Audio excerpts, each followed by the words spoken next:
非常浓的墨，所以说呢，用这个颜色，即便是跟它两个重合到一起，它也不会去怎么样挡住它，只能到它的后面啊。我是准备把这里呢再把它多一点，然后这边呢就缩厚一点，以它这一块为主，要不的话，到时就会感觉到这个宽度跟这个宽度差不多。差不多的话，它就会平了，这构图上就平了。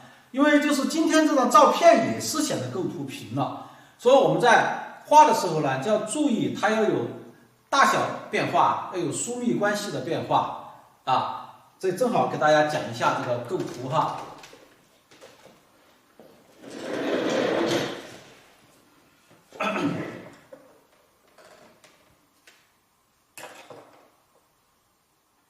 像这个很小的话，我就干脆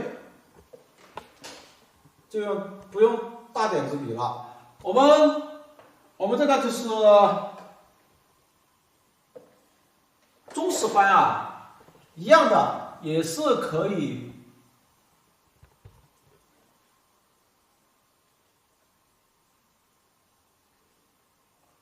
也是可以把它就说是，画草皮也是非常舒服、非常舒服的哈。只是中式欢就没有这个大式欢这么快，有些比较细节上啊，这些比较小的处理的细节上，就用中式欢来处理。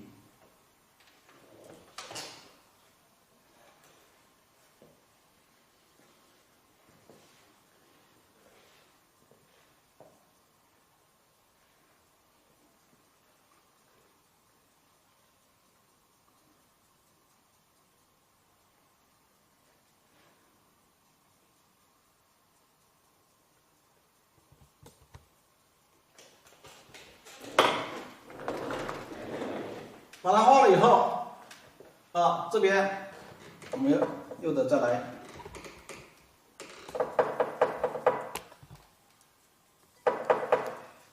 要调这个颜色呢，本来是开始有的哈，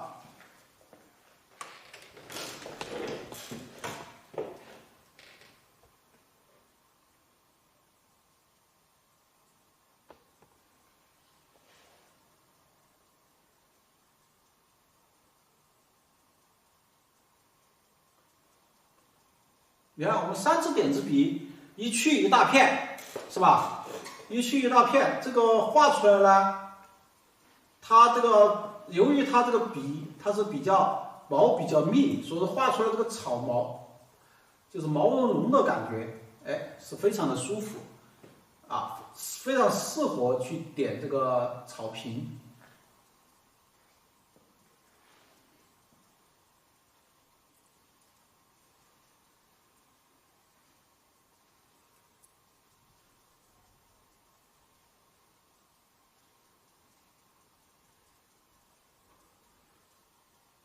在这边呢，我就已经就怎么样呢？一样的，由于我这个是比较淡的，是比较淡的，所以说我就算非常大胆的给它点上去，你看我就直接就点上去，你也可以放放心心的，就说，我这个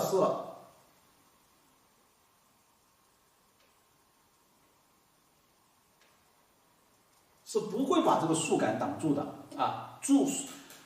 颜色做了以后，树感还是树感。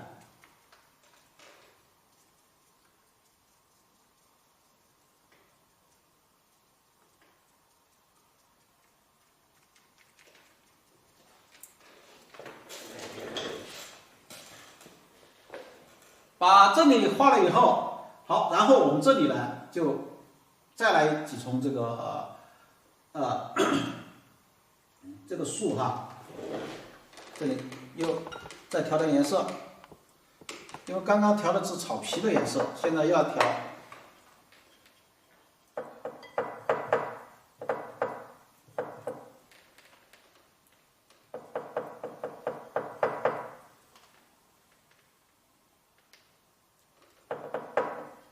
鼠标胭脂藤黄，你看本身底色就把它点成那个赭墨色，它就有点偏这个红色调，所以到时候一做色做出来以后，它就是你看本身这里面就有一些红色调在里面。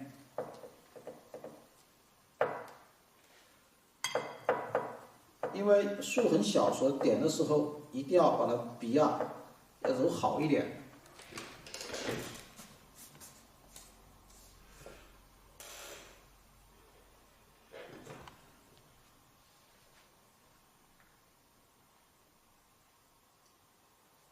可以把前面一颗点的比较，有一颗点的胖一点、矮一点。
我这里点的时候呢，就有意识的，有些点的比较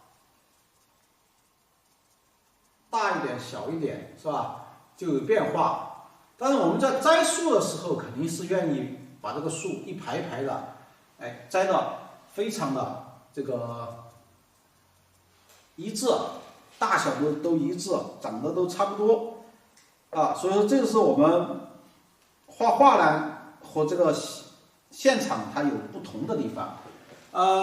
都一直都说嘛，我们画画就是会有些很多人看到很漂亮的画啊，很漂亮的风景，会由衷的这个感叹：哎呀，画风景如画呀，是吧？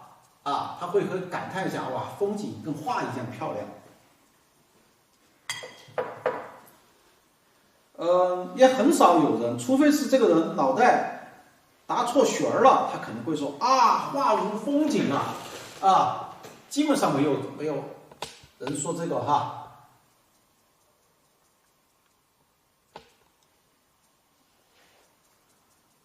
我们刚刚说了，这个地方还差一颗，我把整个的这一块啊，我把它延伸，有了这一颗啊，明显就把它延伸过来了。这颗就让它在这个位置上，不要去全部挡了，因为后面还有东西，把后面的东西画了，它挡了以后啊，就挡住了，把后面的东西把它衬出来，后面还有水，还有这些，它出来啊才好。包括这边我都有意识的就不挡它，有意识的不挡它也是这个原因哈。再往后面走的话。然后我们可以把这个后面啊，就点，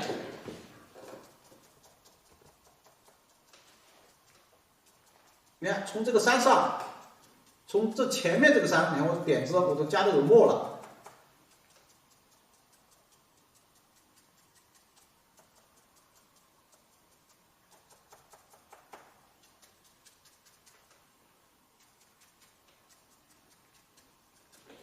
哎，从前面的山上，我们再出一点这个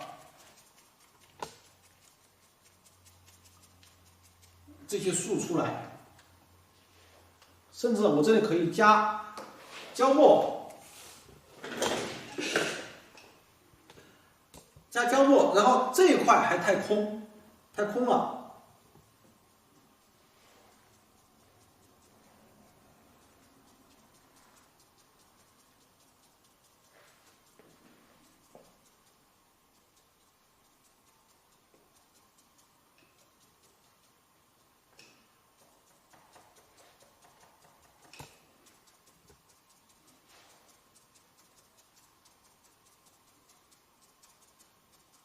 你看，把它翻一下，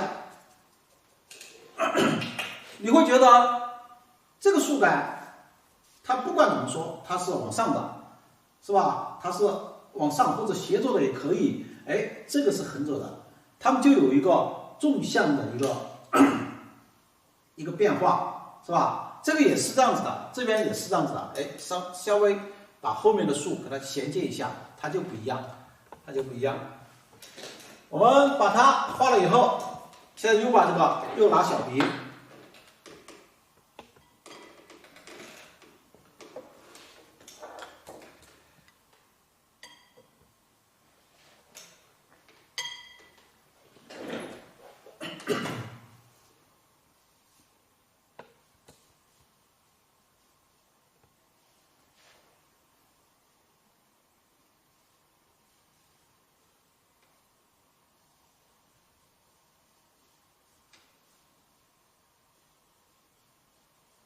哎，又把这个树枝啊这些，把它穿插一下，树枝一穿插，马上你就会觉得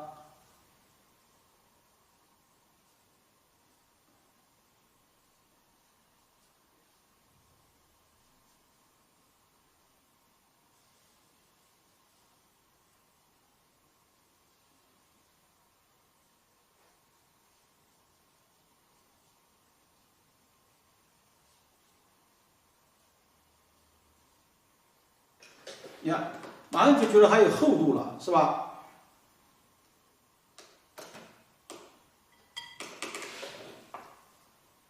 刚刚说这一棵比较矮一点、胖一点的树，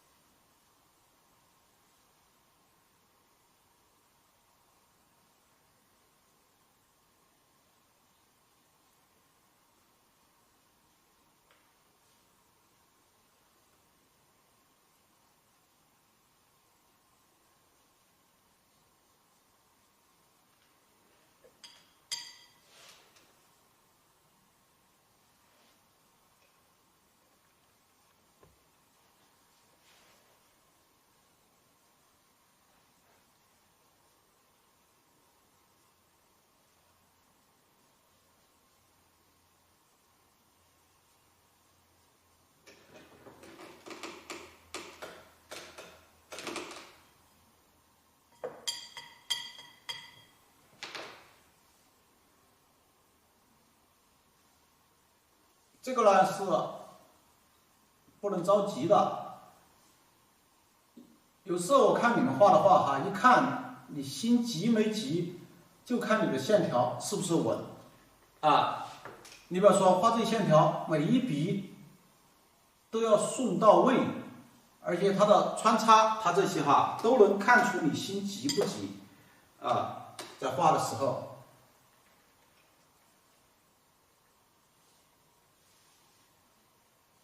然后我们在画的时候哈，第一，这个线条要稳；第二，在画的过程中，笔锋都是不断的在转动。你看，有时候我这个画着画着，哎，笔锋这么一下，其实就是在转动。转动什么呢？因为你在调整的时候，你在画这些线条的时候，它有时候画着画着，它这个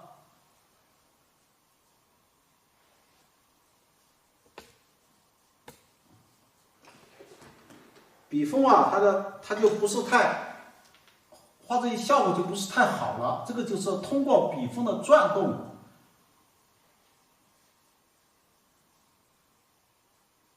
来调整这个笔锋，使整个线条要达到你想要的效果。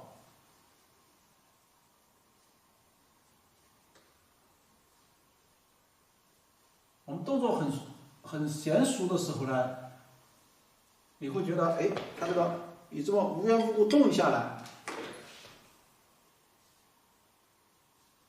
比如我一般把这一笔画了以后，好，它这个笔你看就往上了，转动一下，又用到锋上。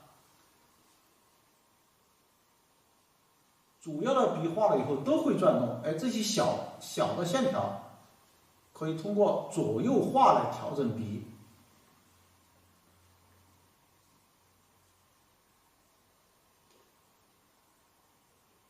这些一般来说哈，你们去学画的时候，在别的地方肯定听不到的。认真听我上课，每一句话都会对你们都有帮助的。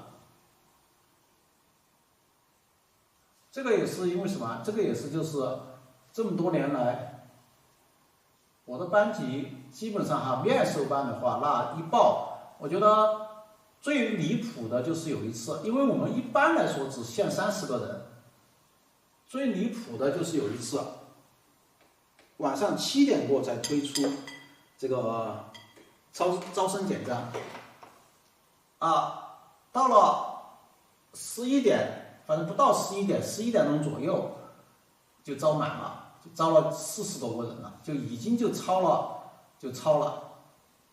为什么这么多人来跟我学画呢？确实就是因为我上课我有保留，而且关键是学员跟我学画没有压力，他们说我平易近人，其实我觉得我就平常就是这样子的一个状态，跟大家零距离接触，跟大家零距离的接触的话。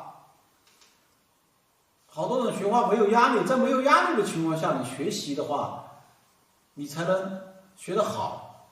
如果你对这个人都很畏惧，他在说话的时候，你都想到他严肃的那一面了，就不认真听课了。我们在面授班的时候，中途休息，我会跟大家一起玩，一起跳。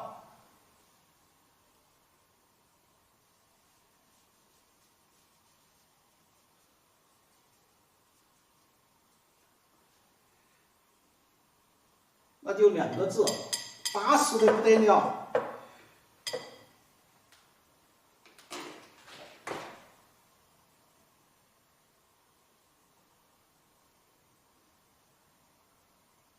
你看啊，现在这个画了以后，哎，又要怎么样呢？又要去找它的一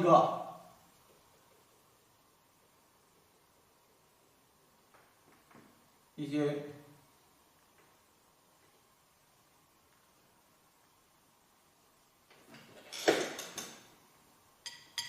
巴适的很，对，2个字，巴适的很。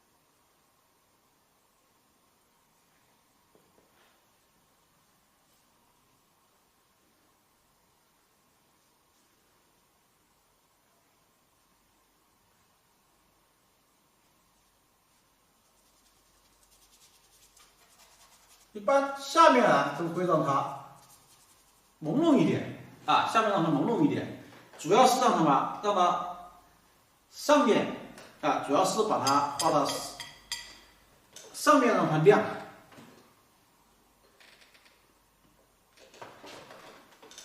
呀，把这些都画好以后，然后中间啊，你觉得哦，这个中间这个它好像不是太舒服，不是太怎么样，其实就可以拿一些什么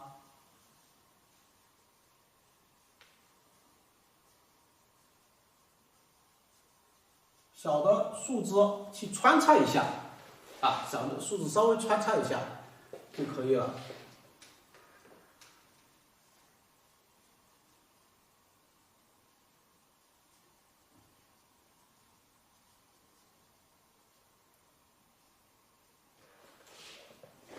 至于这边，它基本上就这样子的哈。如果这里深，那我这个线条呢就会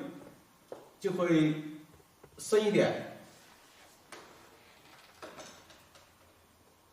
直接就蘸胶墨也好，或者什么墨也好，或者浓墨也好。一般我们墨分5色：胶、浓、淡、湿、清。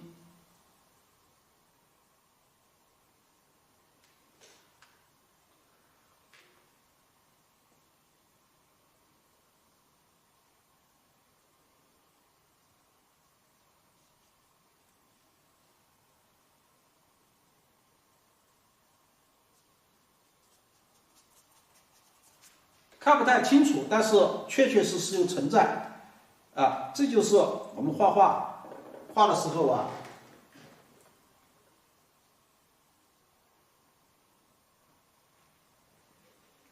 有时候啊，这个画面上就是不要它太清楚，但是你又会感觉到里面有。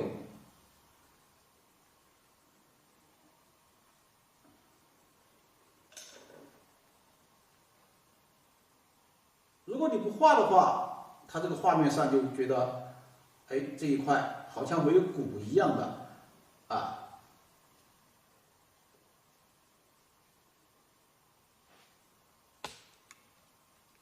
像这些都是稍微有一点感觉就可以了。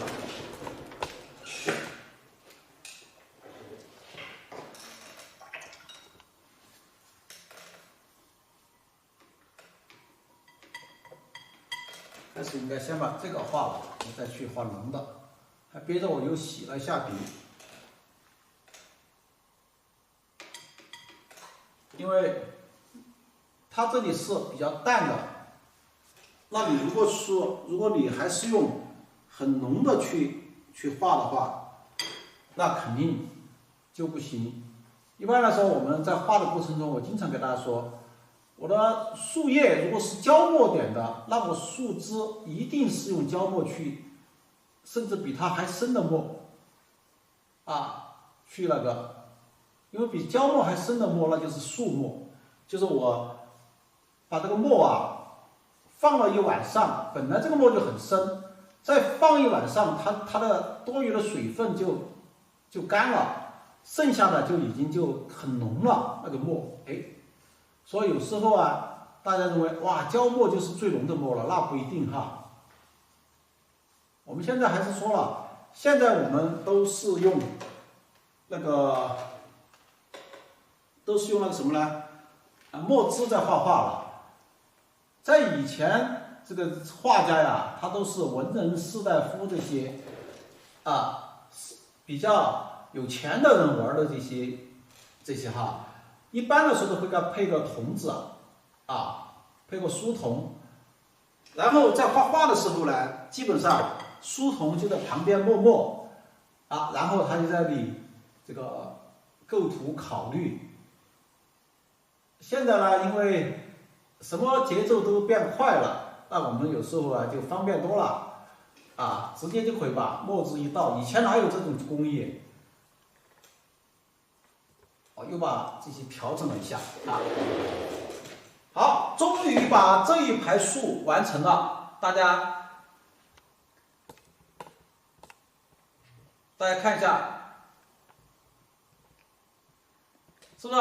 它现在呢，这边这个我让它是最近的，所以说比较张老师可以建书童。好，它这个就是比较近一点，这个树就大一点啊。这一块呢，相对而言呢，它离这个树近一点呢，我也是让它怎么样呢？也是大一点，但是它的大跟它的大差不多，是吧？跟它的大差不多。然后呢，我们再往后面走的话，那就是更小，一层一层的小下去，一层层小下去哈。现在39还有时间，可以再画一下。这个建议好啊，我可以兼书童，书童还挺好的，我坐着磨磨。然后这个又要加一份工资这个我用摄像机的时候，我是全程，大家是坐着看，我是全程是站着的啊。我觉得嬷嬷这个工作还挺好的。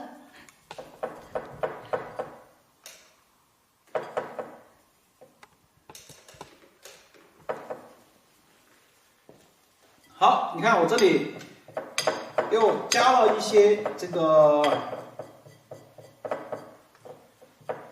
也是赭墨色的颜色哈，也加了一些赭墨色的颜色。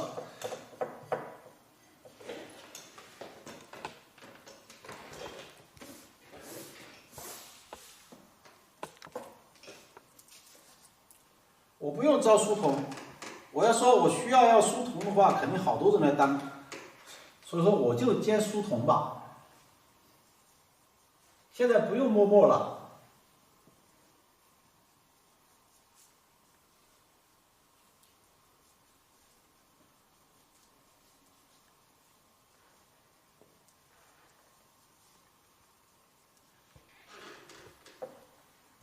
我们就把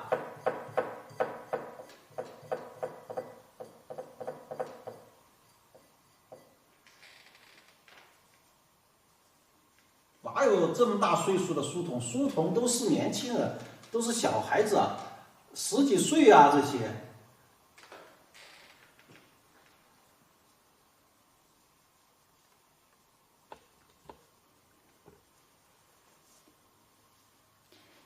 老师刚才说了，书童要10多岁的，我不达标了，所以做书童我是做不了了啊！我还是专心心给大家该放大的给大家放大，该给大家看画面的给大家去把控这个摄像机去吧。小孩子他好使唤。大人呢都不好使唤，我说帮我去磨墨，哎，都不好意思说。但小孩子就可以啊。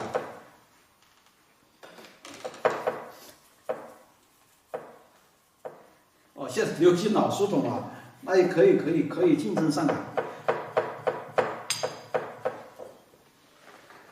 好，你看哈，我也是边给大家聊天，我觉得就是这样子哈。这个呢，直播呢，它有一个互动哈。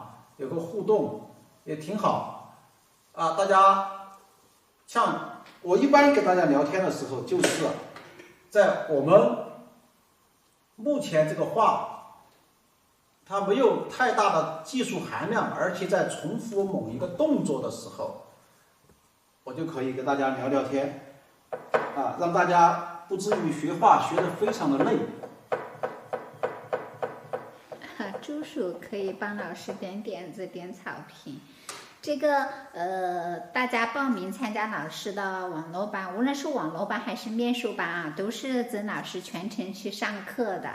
就是特别是网络班，很多报名之前都会考虑反复的问我，哎呀，张老师，这个网络班我报名是不是确定是曾老师亲自上课？会不会是老师的名义去招了，然后是让他的助手或者助教老师去上课我说都是老师亲自上课的这种情况确确实实的在外面现在很多，打着某一个老师的名义，然后呢，是助教再去上课，这种情况很多哈。这个也可以理解，因为我都知道，我有好多学生之前到北京去就是打着某一个老师的名义，最后连这个老师的面都没见就结束了。这是有点坑蒙拐骗的嫌疑。哎，你看，我们现在把它这个画了以后，大家看是不是？这一排我就刚刚说了，没什么技术含量，但是虽然说没有什么技术含量，不过呢，你要真正的把它画好也是很难的。很多学员就把这一排画的就怎么样呢？都是这个一条一条的线，很生硬的。你看我们在画的时候它首先要注意，比如我把这一块加深，是吧？我把这一块加深了以后然后这块就到前面来了，这块到后面去了。好，这里我就把它加深。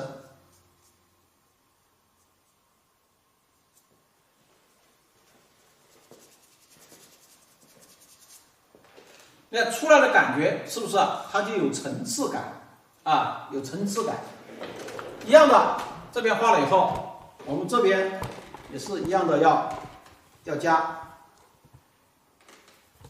颜色，还是这个颜色，因为基本上它们是在一个层面上。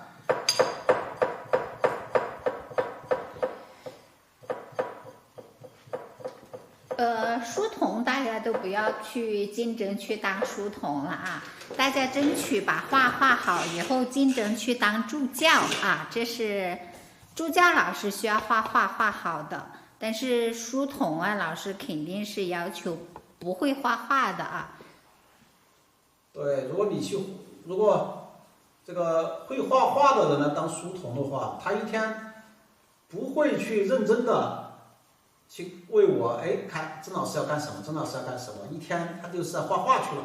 结果我要有什么事的时候找不到书童，结果书童都在画画。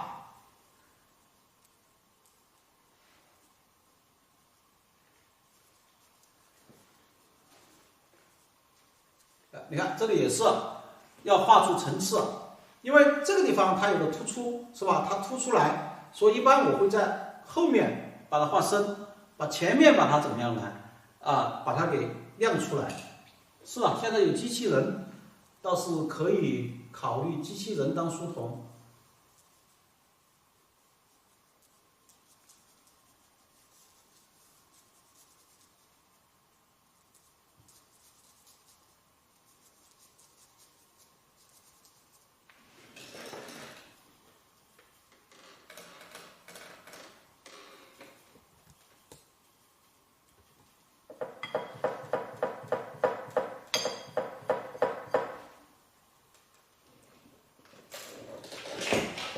你们还是开始张老师说的，你们千万不要想着竞争当书童。我们以后的话会想让更多的人学习彩墨山水。我一个人去教的话，那说实话太辛苦，而且即便我就用这种形式教，也才300多个人你要真正的去做得好的话，比如说有100个人帮我教，一个人有100个人，就有1万个人学习彩墨山水，那才是真正的我们要把彩墨山水。我经常给大家说欢迎大家加入彩墨山水的大家庭，以后我们一起把彩墨山水共同发扬光大。这就是我现在要做的这个事情。我希望你们这个学习了彩墨山水以后，通过努力的学习以后大家都去当老师去传承彩墨山水，那才是你们要做的好，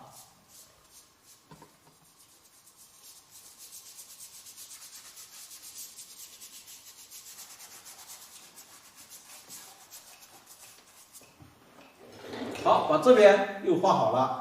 这样子的话，你看我这里就有留下了一个很大的一个就是空间留了一个很大的空间是干什么？就是画倒影的，我们把这一排画好以后，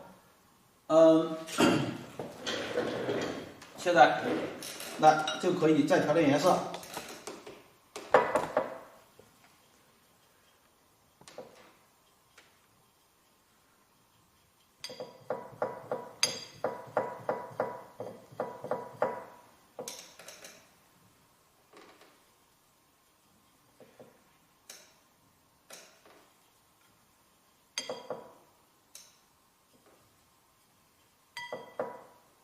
你看，我们现在朱标、藤黄，然后山绿、白色，让它更加的很淡了，是吧？更淡了。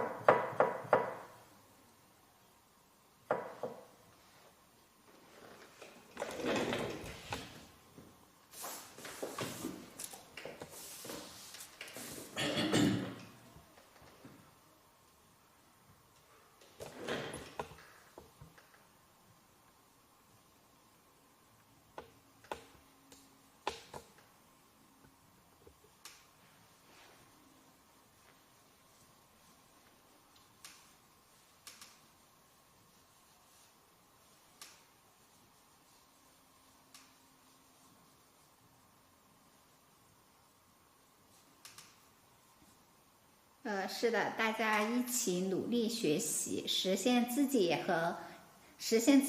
当老师的目标啊！只有您自己学会了，学到正确的技法了，你才能教好学生。当您自己还没有学好的时候，您的方法不正确的时候，教的学生啊，那也就不行啊，误人子弟的，一定要掌握好正确的技法，然后再去教学生。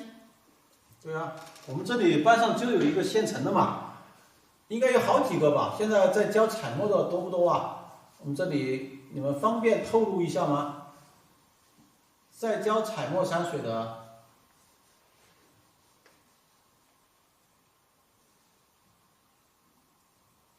反正我知道王建立是在教彩墨山水。不知道沈雪香老师啊，也画的挺好，参加很多网络班、面授班的，不知道有没有在教学生啊？其实有很多，当您画的很好的时候，就可以在您自己的当地啊去教彩墨山水，这样有一帮能够有共同兴趣爱好的朋友一起去学啊，一起出去写生，是一个很开心的事情。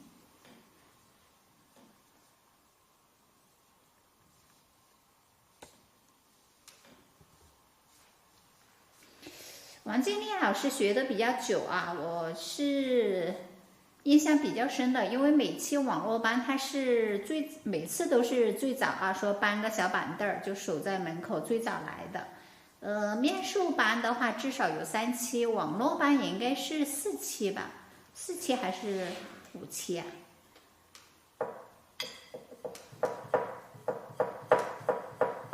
啊，教学生素描也挺好，素描老师。会素描的话，那对于学习彩墨山水，按你这个是近水楼台，因为我的很多理念都把西画中的很多理念都揉进去了。大家看哈，我现在就是刚刚就说了，我们现在有意识的把这个就说是留下来的空间，它就是干什么呢？啊，包括这里。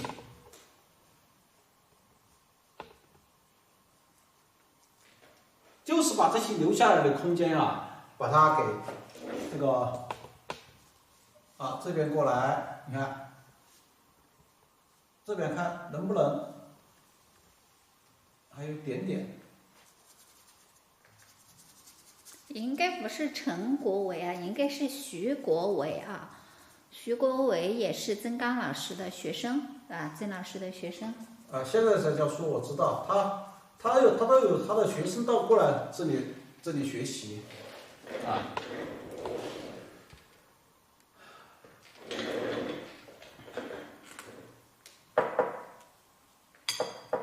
谢慧珊老师、冯建德，对，这些都是曾老师的学生，大家学的画好了，然后都是在教这个彩墨山水画。包括我们班上肯定石德宏肯定是嘛，石德宏在上海好多人跟他学习。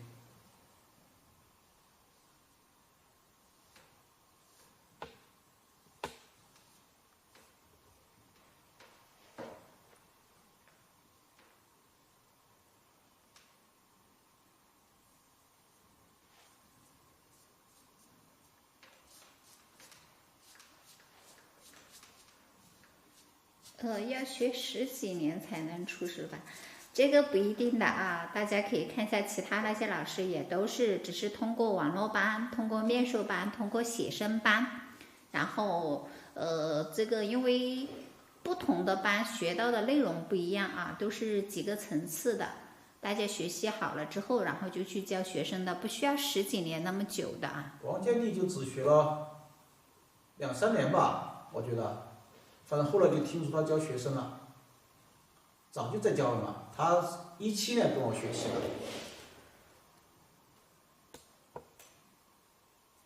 好，你看我现在就通过把这个后面把它添加了后面一下，就把整个这个本身它是封闭的，哎，通过这个来我把它给延伸出去了，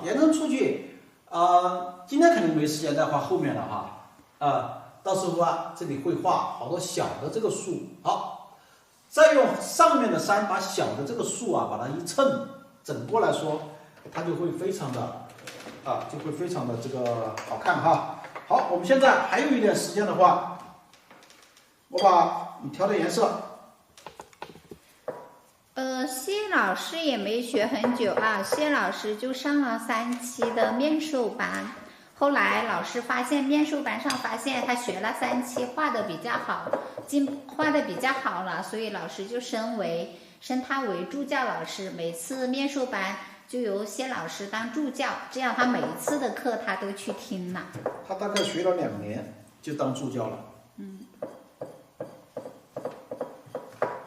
所以说我说一个人的悟性很关键，不是说是你悟性不好，那别人走一年的路，你要走10年，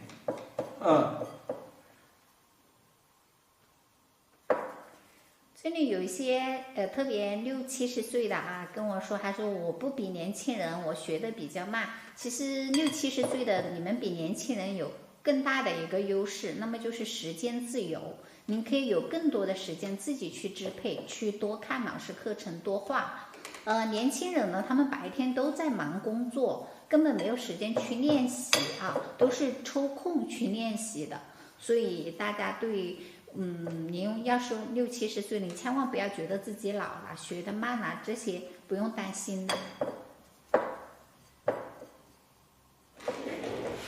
你看我这里就调的有蓝色调多一点哈，我刚刚给大家说了，我们这里面这个会把这块山，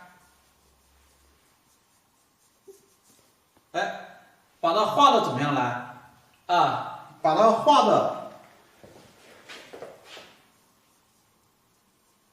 深一点。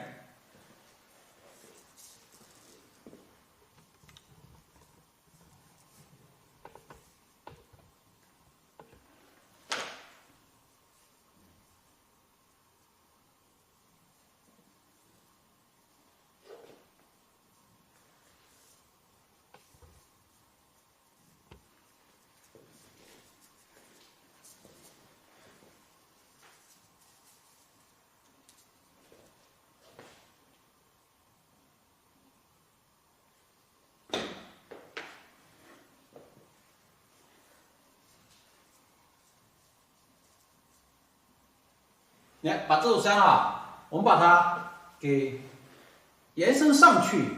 有时候在画画的时候就这样子的啊，这个山，它如果只是画这么高，那这个山就只有这么高了。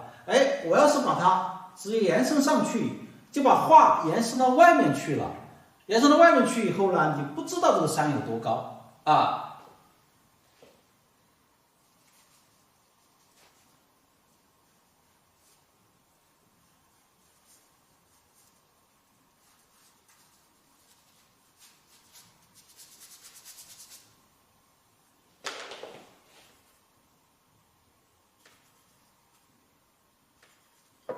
我们把它画了以后，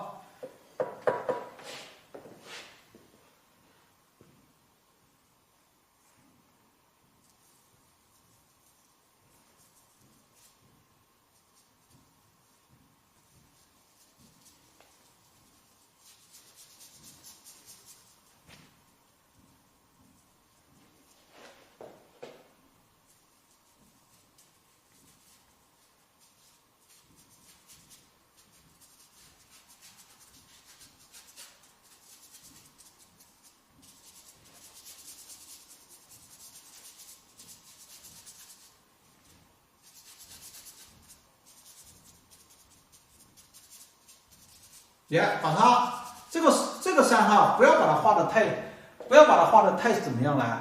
这个太清晰，要把这个雪山的感觉啊，哎，画到这后面来啊，画到后面来。所以这里这座山啊，基本上你看，我把顶上反而画得很深啊，然后逐步的亮下来，哎，亮到后面的话，倒是又把它又衬出来，又把这个树衬出来啊。今天我们暂时不衬它啊，先画到这里。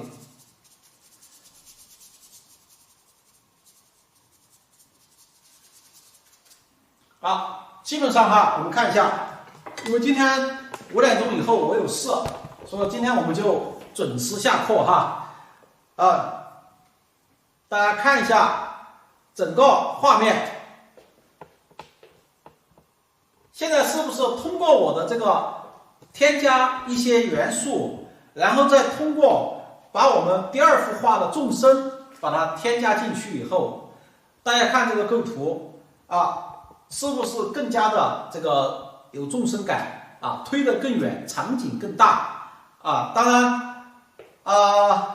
当然现在呢还没有那个啥哈，还有很多的地方要处理啊，处理它的这个立体感还没怎么表现出来哈，还没表现出来。但如果是一旦把它画完了，这种画我相信还是很漂亮的，还是很漂亮的。好，同学们，这个。今天我们这张画哈，我觉得还是很有意义的，还有很有意义。今天我们是真正意义上的，好像以前没有这种情况，是让你们给我提供图片来去完成这么一张画，哎，让大家有个参与感。然后今天呢，我适当的吊了一下大家的胃口，因为我就把这个3张图片发出来以后就没有去说话了，哎，让你们去想。该怎么画，去怎么弄，是不是参与感更强烈啊？然后对这段话你们会有更深的印象，好吧？同学们，5点钟了，再见哈，我们下周见。各位老师，我们今天的第18课啊就上到这里。下周六的话会完成这幅作品。那么下周星期天的话就会是作业点评。那么这次星期天的作业点评是曾刚老师亲自给大家去点评啊。大家的话就是说，在1周的时间里啊，大家的话去自己的话就是完成一幅作业啊。如果是没有时间的，工作忙的，你也尽量抽时间去完成一下。因为曾刚老师亲自点评，然后这种机会也比较难得，好吗？等一下课稿到时候拍了的话，同样我会发到群里，也会上传到群相册里面，大家去收藏就可以了。好，各位老师啊，我们今天18课就上到这里啊，再见，我们下周六2点钟再见。